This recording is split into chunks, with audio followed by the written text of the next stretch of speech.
Hello तो આપણે ગઈકાલે વિદ્યુત ચુંબકીય વિકિરણનો કણ સ્વભાવ આપણે જોઈ ગયા કે ભાઈ વિદ્યુત ચુંબકીય વિકિરણના કણ સ્વભાવથી તમે બે ઘટનાઓ સમજી શકો છો, કાળા પદાર્થનું વિકિરણ અને ફોટો ઇલેક્ટ્રિક અસર. આ બે વસ્તુ તમે વિદ્યુત ચુંબકીય વિકિરણના કણ સ્વભાવથી સમજી શકો છો. આપણે ગઈકાલે કાળા પદાર્થનું વિકિરણ જોઈ ગયા, આજે આપણે ફોટો ઇલેક્ટ્રિક અસરની વાત કરવાની છે. તો સૌપ્રથમ 1887 માં એચ હર્ટ્ઝ નામના વૈજ્ઞાનિકે શું જોયું કે પોટેશિયમ છે, રૂબિડિયમ છે, સીઝિયમ જેવી ધાતુ જે છે એ ધાતુ ઉપર પ્રકાશપુંજ એટલે પ્રકાશના અસંખ્ય કિરણનો મારો ચલાવવામાં આવે તો આ ધાતુમાંથી ઇલેક્ટ્રોન ઉત્સર્જિત થાય છે. આ ઘટનાને ફોટો ઇલેક્ટ્રિક અસર કહીશું. શું કીધું દોસ્તો? 1887 માં એચ હર્ટ્ઝ નામના વૈજ્ઞાનિકે શું કીધું ભાઈ કે ભાઈ પોટેશિયમ છે, રૂબિડિયમ છે, સીઝિયમ જેવી ધાતુ જે હોય એ ધાતુની સપાટી ઉપર આપણે પ્રકાશપુંજ એટલે અસંખ્ય પ્રકાશના કિરણોનો મારો, એટલે આ બધી ધાતુ ઉપર તમે પ્રકાશપુંજ આપાત કરો તો એ ધાતુની સપાટી ઉપરથી ઇલેક્ટ્રોન ઉત્સર્જિત થાય છે. આ ઘટનાને આપણે ફોટો ઇલેક્ટ્રિક અસર કહીશું. આ ફોટો ઇલેક્ટ્રિક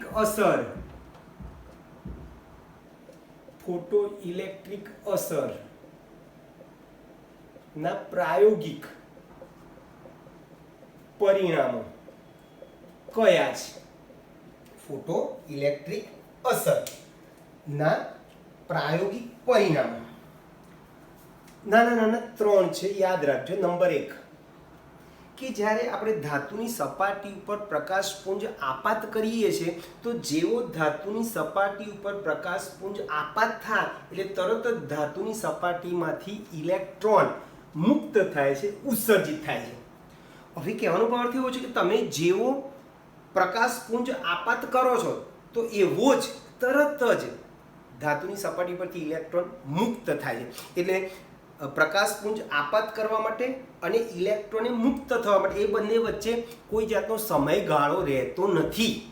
જેવો પ્રકાશપુંજ ધાતુની સપાટી ઉપર અથડાય તરત જ ઇલેક્ટ્રોન શું થાય? ઉત્સર્જિત થાય છે. નંબર 2, આ ઉત્સર્જિત થતા ઇલેક્ટ્રોનની સંખ્યા જે છે એ પ્રકાશની તીવ્રતા અથવા તો તેજસ્વીતા ઉપર આધાર રાખે છે. એટલે જેમ પ્રકાશની તીવ્રતા વધારે, તેજસ્વીતા વધારે, એમ ઉત્સર્જિત થતા ઇલેક્ટ્રોનની સંખ્યા પણ શું હોય ભાઈ? વધારે. હવે નંબર 3, દરેક ધાતુ જે હોય એ દરેક ધાતુ માટે સૌથી ઓછી લાક્ષણિક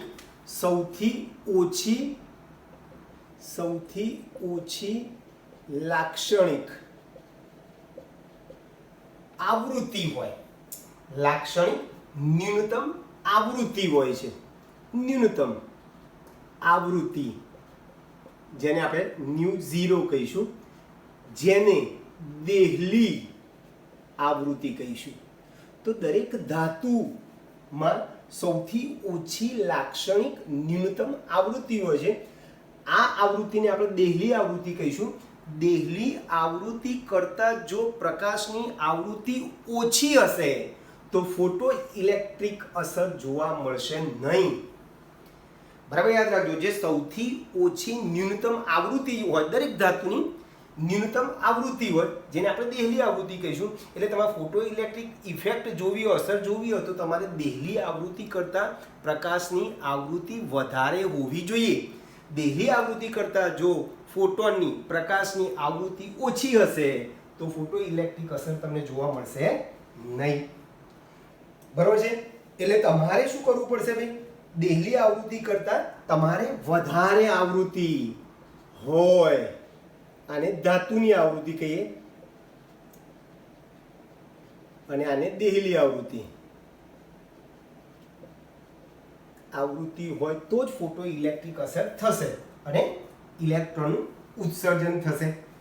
બરાબર છે? એટલે આવું હોય ત્યારે ઉત્સર્જિત થયેલા ઇલેક્ટ્રોન ઉત્સર્જિત ઇલેક્ટ્રોન ગતિજ ઊર્જા ધરાવે છે. એટલે જેમ ગતિ ઊર્જા ઇલેક્ટ્રોનિક ગતિ ઊર્જા વપરાતા પ્રકાશની આવૃત્તિના વધારા સાથે વધે છે. બરાબર? ગતિજ ઊર્જા ઇલેક્ટ્રોનની ગતિજ ઊર્જા એ પ્રકાશ એટલે ફોટોન ની આવૃત્તિના સમપ્રમાણમાં છે એમ પણ તમે કહી શકો. ઉત્સર્જિત ઇલેક્ટ્રોનની ગતિ ઊર્જા ક્યારે વધશે? તો કે ભાઈ ફોટોન અથવા પ્રકાશની આવૃત્તિ વધશે તો ઉત્સર્જિત ઇલેક્ટ્રોનની ગતિ ઊર્જા પણ વધશે. ક્લિયર દોસ્તો? આટલી વસ્તુ પહેલા પરફેક્ટ થઈ ગયું. ફરીથી બોલી જવું ઝડપથી. ફોટો ઇલેક્ટ્રિક અસર એટલે 1887માં એચ હર્ટ્ઝ નામના વૈજ્ઞાનિકે શું કર્યું? પોટેશિયમ, રૂબિડિયમ, સીઝિયમ જેવી ધાતુ ઉપર પ્રકાશ આપાત કર્યો તો એ ધાતુમાંથી ઇલેક્ટ્રોન શું થાય છે? ઉત્સર્જિત થાય છે. આ ઘટનાને આપણે ફોટો ઇલેક્ટ્રિક અસર કહીશું. ફોટો ઇલેક્ટ્રિક અસરના પ્રાયોગિક પરિણામો શું છે? તો નંબર એક શું કીધું કે તમે જેવી ધાતુની સપાટી ઉપર પ્રકાશપુંજ આપાત કરો છો એવો તરત જ ઇલેક્ટ્રોન શું થાય છે? ઉત્સર્જિત થાય છે. એટલે આપાતનો સમય અને ઉત્સર્જિત થવાના સમય વચ્ચેનો સમયગાળો હોતો નથી. એટ અ ટાઈમ ધાતુની સપાટી પર જેવો પ્રકાશપુંજ આપાત થયો ઇલેક્ટ્રોન ઉત્સર્જિત થયા. આ ઉત્સર્જિત ઇલેક્ટ્રોનની સંખ્યા જે છે એ પ્રકાશની તીવ્રતાના સમપ્રમાણમાં હોય છે. નંબર 3, દરેક ધાતુ, કોઈ પણ ધાતુ તમે લેશો, કોઈ પણ ધાતુ અથવા તો દરેક ધાતુ માટે સૌથી ઓછી લાક્ષણિક ન્યૂનતમ આવૃત્તિ હોય છે જેને આપણે દેહલી આવૃત્તિ કહીશું. μ0 યાદ રાખજો. બરાબર છે? દરેક ધાતુ માટે સૌથી ઓછી લાક્ષણિક ન્યૂનતમ આવૃત્તિ હોય છે જેને દેહલી આવૃત્તિ હોય છે. દેહલી આવૃત્તિ કરતાં જો પ્રકાશની આવૃત્તિ ઓછી હશે તો ફોટો ઇલેક્ટ્રિક અસર થશે નહીં. દેહલી આવૃત્તિ કરતાં ધાતુની આવૃત્તિ જો વધારે હોય તો ઇલેક્ટ્રોન ઉત્સર્જિત થશે, ફોટો ઇલેક્ટ્રિક અસર જોવા મળશે, ઇલેક્ટ્રોન ગતિજ ઊર્જા ધરાવશે. તો આ જે ઇલેક્ટ્રોન જે ગતિજ ઊર્જા ધરાવે છે એ ગતિજ ઊર્જાનો આધાર પ્રકાશની આવૃત્તિ ઉપર રહે છે. એટલે કે જેમ પ્રકાશની આવૃત્તિ અથવા ફોટોનની આવૃત્તિ જેમ વધશે એમ ઉત્સર્જિત ઇલેક્ટ્રોનની ગતિજ ઊર્જા પણ શું થશે ભાઈ? વધશે. હવે એક વસ્તુ તો ફિક્સ છે કે ભાઈ આ જે વાત કરી કે ભાઈ ઇલેક્ટ્રોન ઉત્સર્જિત ઇલેક્ટ્રોનની સંખ્યા જે છે એ પ્રકાશની તીવ્રતા ઉપર આધાર રાખે છે અને ઇલેક્ટ્રોનની ગતિ ઊર્જા જે છે એ ફોટોનની આવૃત્તિ ઉપર આધાર રાખે છે. સમજાવો. દાખલા તરીકે હમણાં જ આપણે કીધું કે ભાઈ કોઈ પણ ધાતુ અથવા તો દરેક ધાતુ માટે કોઈ પણ સૌથી ઓછી લાક્ષણિક ન્યૂનતમ આવૃત્તિ ધરાવે છે. બરાબર? જેને આપણે દેહલી આવૃત્તિ કહીશું. હવે જોજો બરાબર. પોટેશિયમ જે છે એ પોટેશિયમની દેહલી આવૃત્તિ 5×1014 હર્ટ્ઝ છે. દાખલા તરીકે જોજો, પોટેશિયમની દેહલી આવૃત્તિ કેટલી કીધી ભાઈ આપણે? 5×1014 હર્ટ્ઝ છે. હવે હું કોઈ પણ ધાતુ પર, સપોઝ કે આપણે પોટેશિયમની વાત કરીએ કે પોટેશિયમ ઉપર જો હું 5×1014 હર્ટ્ઝ આવૃત્તિ કરતા ઓછી આવૃત્તિ વાળો જો હું પ્રકાશ આપાત કરું તો ઇલેક્ટ્રોન ઉત્સર્જિત થશે નહીં. મારે પોટેશિયમમાંથી ઇલેક્ટ્રોનને ઉત્સર્જિત કરવા હોય તો આવૃત્તિ 5×1014 કરતા વધારે હોય તો જ ઇલેક્ટ્રોન ઉત્સર્જિત થશે. દાખલા તરીકે આપણે વાત કરીએ કે લાલ પ્રકાશ જે છે, લાલ પ્રકાશ જેની આવૃત્તિ 4.3 થી 4.6 ગુણ્યા 10 ની 14 હર્ટ્ઝ છે અને નિર્બળ પીળો પ્રકાશ જે છે એની આવૃત્તિ 5.1 થી 5.2 ગુણ્યા 10 ની 14 હર્ટ્ઝ છે. હવે મને કહો કે આ બેમાંથી કયો પ્રકાશ હું પોટેશિયમ ધાતુની સપાટી ઉપર આપાત કરું તો મને ફોટો ઇલેક્ટ્રિક અસર જોવા મળે. તો કે ભાઈ તમે આ તેજસ્વી લાલ પ્રકાશને તમે ધાતુની સપાટી ઉપર નાખશો, આટલી આવૃત્તિવાળા લાલ પ્રકાશને તમે પોટેશિયમ ધાતુ પર આપાત કરશો તો ધાતુ ચમકશે ખરી, ધાતુ ચમકશે ખરી, પણ એમાંથી ઇલેક્ટ્રોન ઉત્સર્જિત થશે નહીં, કારણ કે એની આવૃત્તિ દેહલી આવૃત્તિ કરતા આવૃત્તિ કેવી જ ભાઈ ઓછી છે. ફોટો ઇલેક્ટ્રિક અસર થશે ને, ચળકશે ખરી, ધાતુની સપાટી ચળકશે ખરી, પણ ચમકશે ખરી, પણ ઇલેક્ટ્રોન ઉત્સર્જિત થશે નહીં.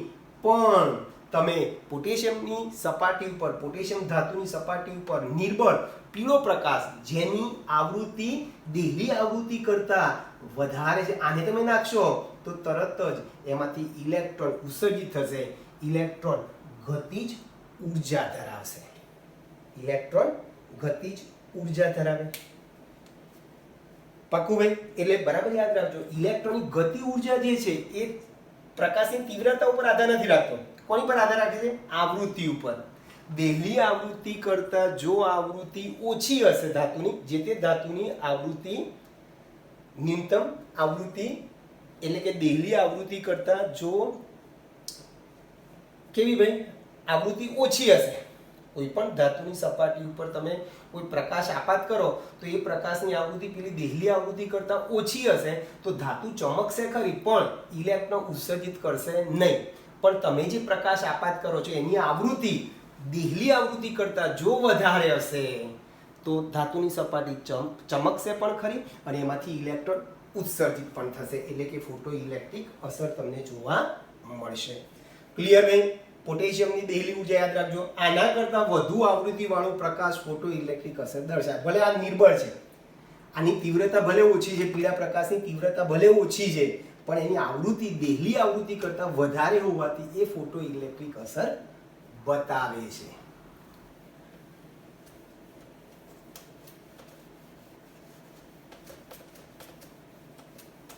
હવે આ ફોટો ઇલેક્ટ્રિક અસર એ એકચ્યુઅલી કેવી રીતે થાય છે? તો સા સિમ્પલ છે કે આપણે હમણાં જ વાત કરી કે ભાઈ તમે ધાતુની સપાટી ઉપર આપણે પ્રકાશપુંજ આપાત કરીએ છીએ. ફરીથી પ્રકાશપુંજ એટલે પ્રકાશનું એક કિરણ નહીં, અસંખ્ય કિરણોનો જથ્થો, જેને પ્રકાશપુંજ કહીશું. તો કે ભાઈ તમે ધાતુની સપાટી ઉપર તમે જેવો પ્રકાશપુંજ આપાત કરો છો એટલે શું થશે? આ ધાતુની સપાટી ઉપર રહેલા અણુ કે પરમાણુ આ પ્રકાશપુંજમાંથી શક્તિ મેળવે છે. બરાબર છે? શક્તિ શું કરે છે ભાઈ? મેળવે છે. અને તરત જ એ પરમાણુ શું થાય છે? ઉત્તેજિત થાય છે, પૂરતી ઉર્જા ધરાવે છે. બરાબર જોજો, ધાતુની સપાટી પર જ્યારે પ્રકાશપુંજ આપાત કરીએ છીએ ત્યારે એ ધાતુમાં રહેલા અણુ કે પરમાણુ શું કરશે ભાઈ? કોની પાસેથી ઉર્જા મેળવશે? પ્રકાશપુંજ પાસેથી ઉર્જા શું કરે છે ભાઈ? મેળવે છે. બરાબર છે? એટલે કે પ્રકાશપુંજ જે છે એ ઉર્જા ઇલેક્ટ્રોનને શું કરે છે ભાઈ? આપી દે છે અને ઇલેક્ટ્રોન કોઈ પણ જાતનો સમય બગાડ્યા વગર ઇલેક્ટ્રોન ઉત્સર્જિત થઈ જાય છે. બરાબર છે ભાઈ? ક્લિયર? ફરીથી ધાતુની સપાટી ઉપર તમે જ્યારે પ્રકાશપુંજ આપાત કરો છો ત્યારે આ ધાતુની સપાટી ઉપર રહેલા અણુ કે પરમાણુ ના ઇલેક્ટ્રોન આ પ્રકાશપુંજ પાસેથી શક્તિ શું કરે છે ભાઈ? મેળવી લે છે. બરાબર છે? અને તરત જ સમય બગાડ્યા વગર જ શક્તિ મેળવી અને તરત જ શું થાય ભાઈ? ઉત્સર્જિત થઈ જાય છે. ક્લિયર દોસ્તો? તો બરાબર યાદ રાખજો કે ઉત્સર્જિત ફોટો ઇલેક્ટ્રિક અસર દરમિયાન ઉત્સર્જિત ઇલેક્ટ્રોનની સંખ્યા એ પ્રકાશ અથવા ફોટોનની તીવ્રતા ના સમપ્રમાણમાં હોય છે, પણ ઉત્સર્જિત ઇલેક્ટ્રોનની ગતિજ ઉર્જા એ પ્રકાશ અથવા ફોટોનની આવૃત્તિ ના સમપ્રમાણમાં હોય છે. બરાબર યાદ રાખજો ભાઈ, ઇલેક્ટ્રોનની સંખ્યા, ઉત્સર્જિત ઇલેક્ટ્રોનની સંખ્યા એ પ્રકાશની તીવ્રતા ઉપર આધાર રાખે છે, જ્યારે ઇલેક્ટ્રોનની ગતિજ ઉર્જા એ પ્રકાશની આવૃત્તિ પર, ફોટોનની આવૃત્તિ પર આધાર રાખે છે. બરાબર છે ભાઈ? ચલો, આના ઉપરથી ઇલેક્ટ્રોનની ઉત્સર્જિત ઇલેક્ટ્રોનની ગતિજ ઉર્જા શોધવાનું સૂત્ર મેળવી શકો. ગતિજ ઉર્જાનું સૂત્ર છે 1/2 mv². ગતિજ ઉર્જાનું સૂત્ર શું છે ભાઈ? 1/2 mv². આના બરાબર h nu minus h nu 0. h common કાઢો તો nu minus nu 0. ચલો, આ nu એટલે આપણે અગાઉ વાત કરી ધાતુની આવૃત્તિ, nu 0 ધાતુની દેહલી આવૃત્તિ, અને h એ શું છે? પ્લાન્ક અચળાંક છે. આપણે ખબર છે પ્લાન્ક નામના વૈજ્ઞાનિકે ઇલેક્ટ્રોનની ગતિ ઉર્જા શોધવા માટે આ સૂત્ર આપ્યું. એમાં યાદ રાખજો આ સૂત્ર h કૌંસમાં nu minus nu 0.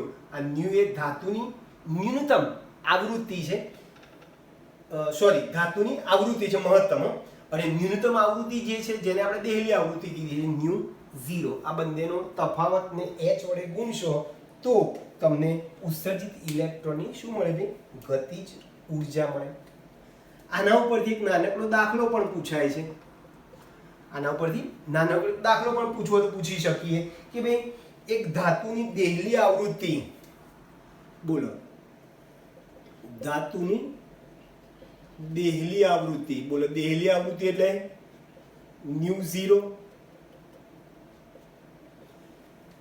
દેહલી આવૃત્તિ તમને આપી છે 7 × 10 14 હર્ટ્ઝ છે. બરાબર છે? 7 × 10 14 હર્ટ્ઝ છે. અને ધાતુની આવૃત્તિ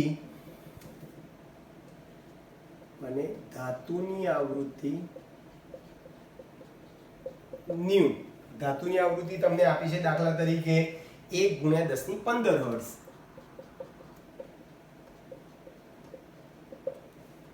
બરાબર છે? તો ધાતુની સપાટી પર અથડાય છે ત્યારે, આટલી આવૃત્તિવાળો પ્રકાશ અથડાય છે ત્યારે ઉત્સર્જિત ઇલેક્ટ્રોનની ગતિજ ઉર્જા શોધો. તો ઉત્સર્જિત ઇલેક્ટ્રોનની ગતિજ ઉર્જા શોધો. બોલો, દાખલો ગણી શકો ભાઈ સીધો. સાવ સિમ્પલ છે આપણી જોડે સૂત્ર. બોલો, ઉત્સર્જિત ઇલેક્ટ્રોનની ગતિજ ઉર્જા શોધવાનું સૂત્ર શું છે? 1/2 mv² અથવા h nu minus nu 0. h એટલે પ્લાન્ક અચળાંક 6.626 × 10 - 34 જૂલ * સેકન્ડ. nu ધાતુની આવૃત્તિ કેટલી છે? 1 × 10⁻15 માઇનસ nu 0 7 × 10⁻−7 × 10⁻14 છે. આ 1 × 10⁻15 આપી છે રકમ. આનું સાદરૂપ આપી દો તો તમારો જવાબ આવી જાય. ક્લિયર દોસ્તો? તો બરાબર યાદ રાખજો, ફોટો ઇલેક્ટ્રિક અસર દરમિયાન ધાતુમાંથી ઉત્સર્જિત થતા ઇલેક્ટ્રોનની જે સંખ્યા જે છે એ પ્રકાશની તીવ્રતા ઉપર આધાર રાખે છે, પણ ઉત્સર્જિત ઇલેક્ટ્રોનની ગતિ ઉર્જા જે છે એ પ્રકાશની આવૃત્તિ ઉપર આધાર રાખે છે. પ્રકાશની આવૃત્તિ દેહલી આવૃત્તિ કરતાં વધુ હોય તો ફોટો ઇલેક્ટ્રિક અસર તમને જોવા મળે છે. હવે આપણે ગઈ વખતે વાત કરી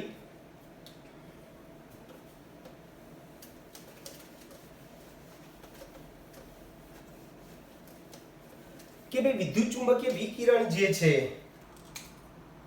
એનો દૈત સ્વભાવ, વિદ્યુત ચુંબકીય વિકિરણ નો દૈત સ્વભાવ. દૈત એટલે દ્વિપ્રકૃતિ.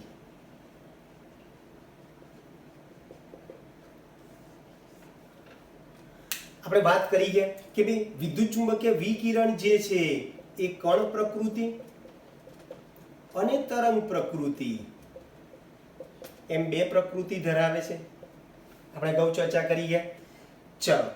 ચલો પ્રકાશની કણ પ્રકૃતિથી આપણે કઈ બે ઘટનાઓ સમજ્યા? કાળા પદાર્થનું વિકિરણ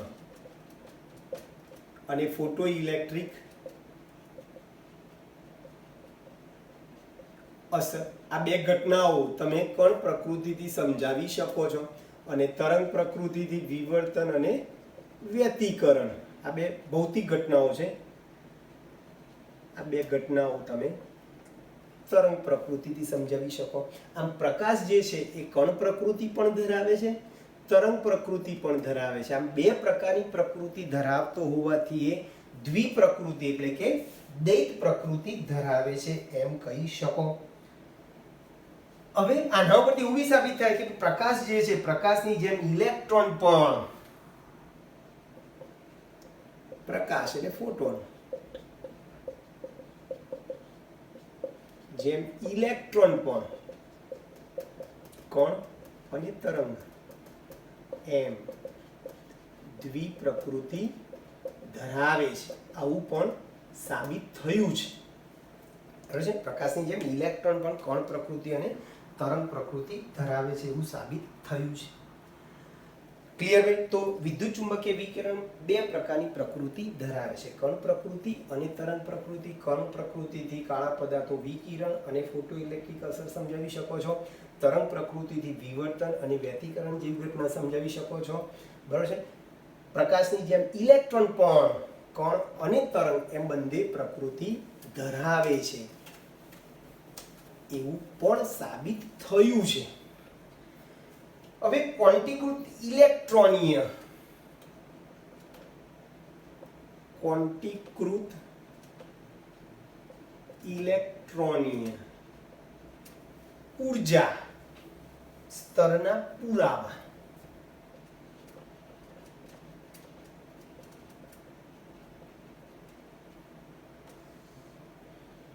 અથવા વર્ણપટ. વર્ણપટ પાછા બે પ્રકારના છે, ઉત્સર્જન વર્ણપટ અને અવશોષણ વર્ણપટ. બરાબર છે? એમાં પાછા ભાગ પડે છે રેખા વર્ણપટ અથવા પરમાણ્વીય.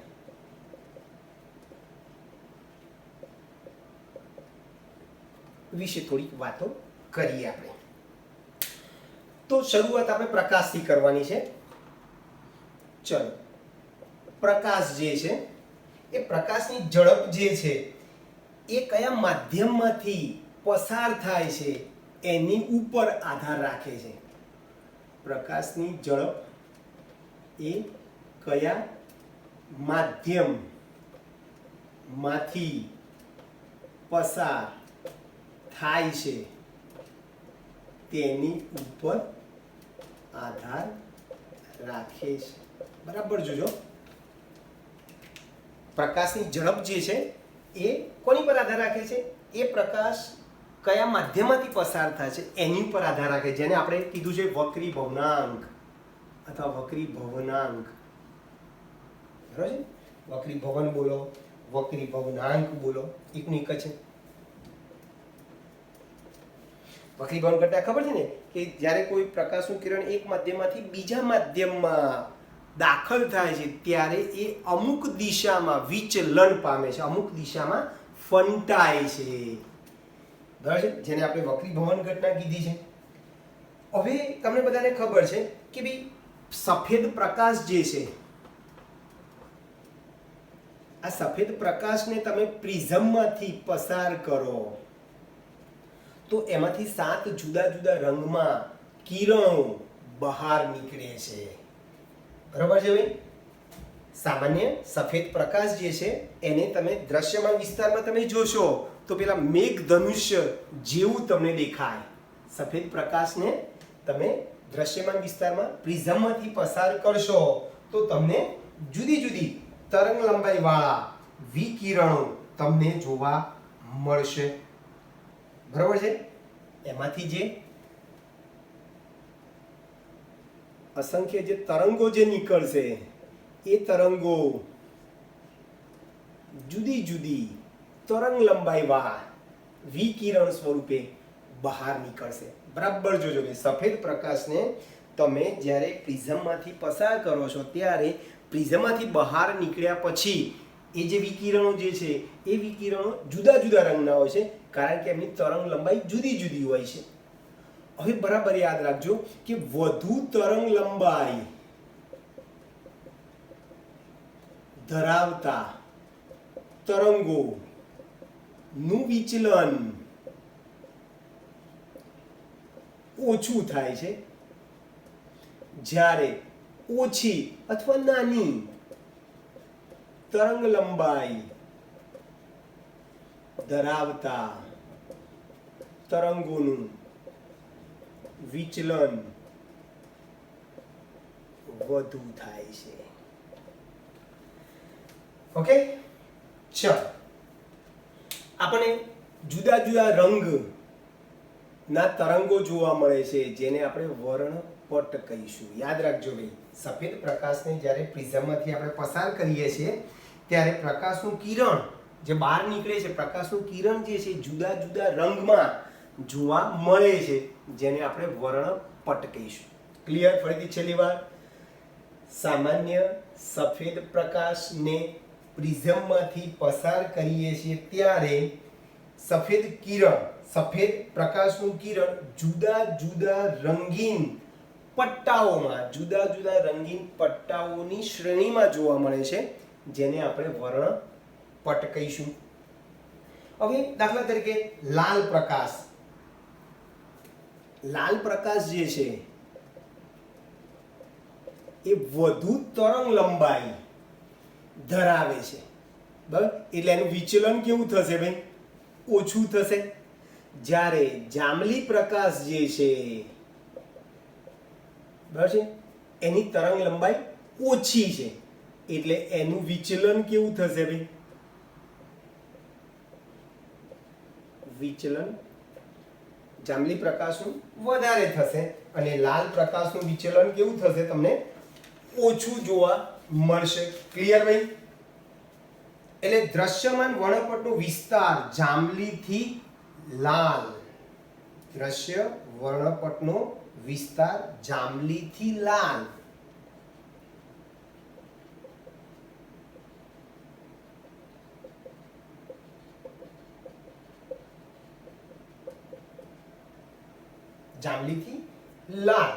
દ્રશ્યમાન વર્ણપટનો વિસ્તાર ક્યાંથી ક્યાં હોય છે ભાઈ? જાંબલીથી લાલ સુધીનો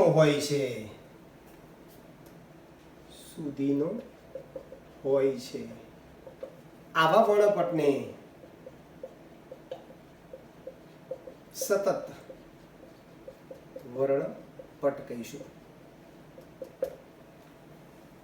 તમે મેઘધનુષ્ય જોયું હશે કે મેઘધનુષ્યમાં જુદા જુદા રંગના પટ્ટા તમને જોવા મળે છે.